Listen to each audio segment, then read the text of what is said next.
गिबियावनो नायगोन नोंथांमोननिसिम बयनिसिमबो खुलुमहरग्रोबाय नोंथांमोननि थाखाय दिनै मोनसे गोजोनथाव रादाब लाबोनाय जादों जोंहा सरकार न'नि थाखाय अनलाइन एप्लाइ खालामनाया जाबाय दै दा बेनिखायनो जायफोर नोंथांमोना सरकार न'खौ नांगौ आरो नोंथाङा सरकार न'नि थाखाय एप्लाइ खालामनो सानदोंबा बे भिडिअखौ जोबजासिम नायना लाखाबानो जाबाय मानो होनोबा बे नैबे सरकार न'नि एप्लाइ खालामनायजों गासै 1 कौटि मानसिफ्रानो सरकार न'खौ मोननो थांगासिनो दङ दा बेनिखायनो नोंथांमोननि थाखाय बेयो जोबोद मोनसे मोजां खाबु होननानै बेखौ सानो जुदि नोंथांमोना सरकार न'खौ नांगौबा दा बे भिडिअनि गेजेरजों नोंथांमोना मिथिनो हागोन सोरबादिया नोंथांमोना सरकार न'नि थाखाय अनलाइन एप्लाइ खालामना लानो हागोन बेखौ बे भिडिअनि गेजेरजों मिथिनो हागोन नोंथांमोनाथ' मिथिखायो सिगाङाव जोङो बे सरकार न'नि थाखाय एप्लाइ खालामनो थाङोबा जोङो अफलाइनसो एप्लाइ खालामनांगौ जायोमोन नाथायबा जोंहा बे बाराव सरकारा अनलाइन लादों दै सरकार न'नि थाखाय दा बेनिखायनो नोंथांमोना गासिबो एप्लाइथ' खालामनो हागोन नाथायबा बेखौ नोंथांमोना गिबियावनो मिथिनांगोन सोरबादिया नोंथांमोना एप्लाइ खालामनो हागोन भिडिअखौ जोबजासिम नायबानो मिथिनो हागोन दानिया आं नोंथांमोननिसिम गिबियावनो गासिबनिसिमबो गुरै खावलायहरनाय थाग्रोबाय नोंथांमोना जुदि सोरबाफोर चेनेलाव गोदानै फैदोंबा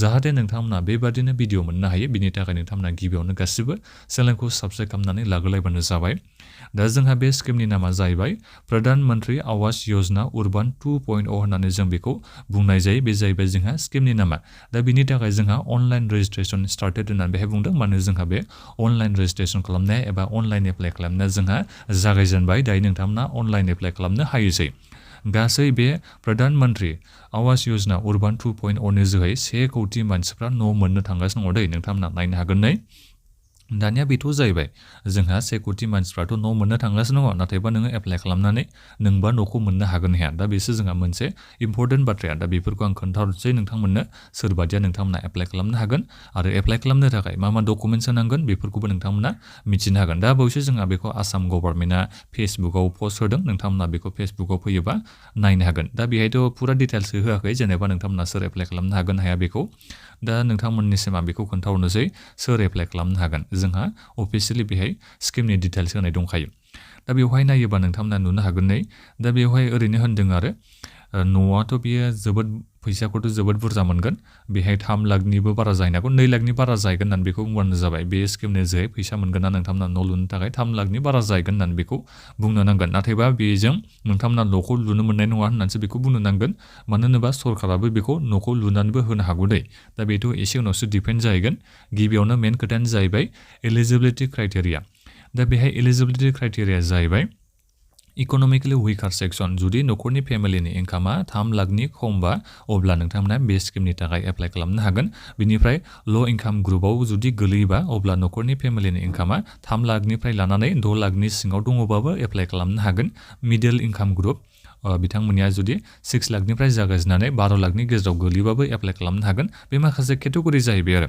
दा बिनि केटेगरिनि सिङाव गोलैनायफ्रा एप्लाइ खालामजोबनो हागोन बेनिफ्राय मिडल इनकाम ग्रुप 2 आव गासै 12 लाखनिफ्राय जागायजेननानै 18 लाखनि गेजेराव न'खरनि फेमिलिनि इनकामा अब्लाबो एप्लाइ खालामनो हागोन नाथायबा नैबे खोथाखौ गोसोआव लाबानो जाबाय 2 नाम्बाराव बेहाय बुंदों नोंथाङा जेबो पाक्का हाउसखौ ओन खालामनाय जानाय नङा होनदों माने नोंथांनियाव पाक्का हाउस थानो मोननाय जानाय नङा बे स्किमनि थाखाय एप्लाइ खालामनोबा दा बेखौ मिथिबाय जानांगौ दा बिनिफ्राय फैदों दा बे स्किमखौ सोरबादिया नोंथांमोना एप्लाइ खालामनो हागोन दा बे जोंहा स्किमनि नामा जाहैबाय ग्रामिन नङा दे बियो प्रधान मन्त्रि आवास योजना ग्रामिन नङा ग्रामिना जोंहा नैबे रुरेल एरियायाव जायफोर नोंथांमोना गामि एरियायाव थायो नोंथांमोनासो प्रधान मन्त्रि आवास योजना ग्रामिनखौ एप्लाइ खालामनानै मोननो हायोमोन दा बिनि थाखायथ' जोंहा अफलाइनसो जायो नाथायबा नैबे मोनसे स्किम जाय स्किमनि थाखाय जाय दायो जोंहा अनलाइननिफ्राय जागायबाय बे स्किमनि नामानो जाहैबाय प्रधान मन्त्रि आवास योजना उर्बान 2.0 होननानै बेखौ बुंदों दा बे उर्बान सोदोबसो ओंखारना फैदों नालाय दा बे उर्बानखौ नोंथांमोना एप्लाइ खालामनो हागोन जायफोर नोंथांमोना सोहोरि एरियायाव थायोबा टाउन एरियायाव थायोबासो नोंथांमोना बे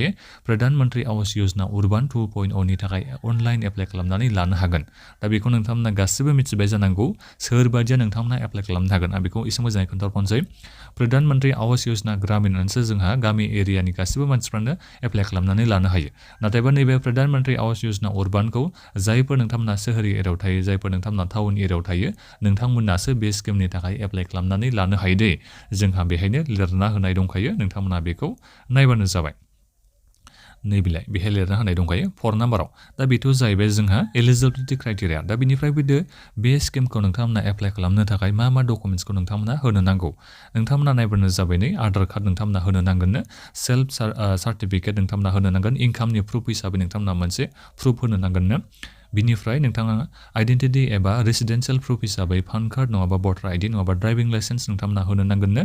बिनिफ्राय जुदि नोंथाङा माइन'रिटि कमिउनिटियाव गोलैयोबा नोंथाङा माइन'रिटि कमिउनिटिनि मोनसे प्रुफ हिसाबै होनो नांगोन होननानै बेहाय बुंदों। प्रुफ अफ नेसनेलिटि नोंथांमोना होनो नांगोन। बे नेसनेलिटियावथ' नोङो आधार कार्ड बेबायदि होबानो जाहैगोन। बिनिफ्राय नोंथांमोना नायबानो जाबाय EWS सार्टिफिकेट दङबा बेखौ होनो हागोन। LIG सार्टिफिकेट दङबा होनो हागोन। MIG सार्टिफिकेट दङबा होनो हागोन। जुदि दङबासो होननानै बेहाय बुंदों।